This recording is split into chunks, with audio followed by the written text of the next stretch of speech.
एक बार देवर्षि नारद जी वैकुंठ धाम गए। वहां उन्होंने भगवान विष्णु का नमन किया।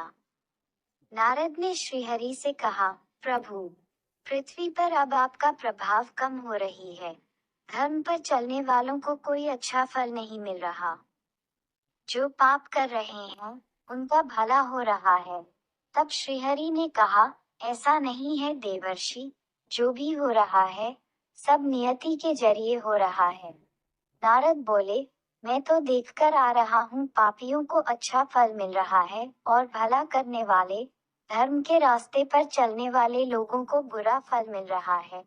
भगवान ने कहा, कोई ऐसी घटना बताओ।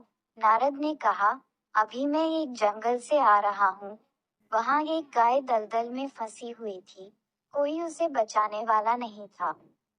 तभी एक चोर उधर से गुजरा, गाय को फंसा हुआ देखकर भी नहीं रुका। वह उस पर पैर रखकर दलदल लांघ कर निकल गया। आगे जाकर चोर को सोने की मोहरों से भरी एक थैली मिली। थोड़ी देर बाद वहां से एक वृद्ध साधु गुजरा। उसने उस गाय को बचाने की पूरी कोशिश की। पूरे शरीर का जोर लगाकर उस गाय को बचा लिया, लेकिन मैंने देखा कि गाय को दलदल से निकालने के बाद वह साधु आगे गया तो एक गड्ढे में गिर गया। प्रभु, बताइए ये कौन सा न्याय है? नारद जी की बात सुन लेने के बाद प्रभु बोले, यह सही ही हुआ। जो चोर गाय पर पैर रखकर भाग गया था, उसकी किस्मत में तो एक खजाना था, लेकिन उसके इस पाप के कारण उसे केवल कुछ मोहरें ही मिली।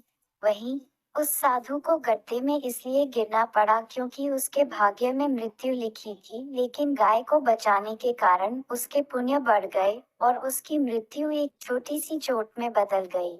इंसान के कर्म से उसका भाग्य तय होता है। सीख, इंसान को कर्म करते रहना चाहिए, क्योंकि कर्म से भाग्य बदला जा सकता है।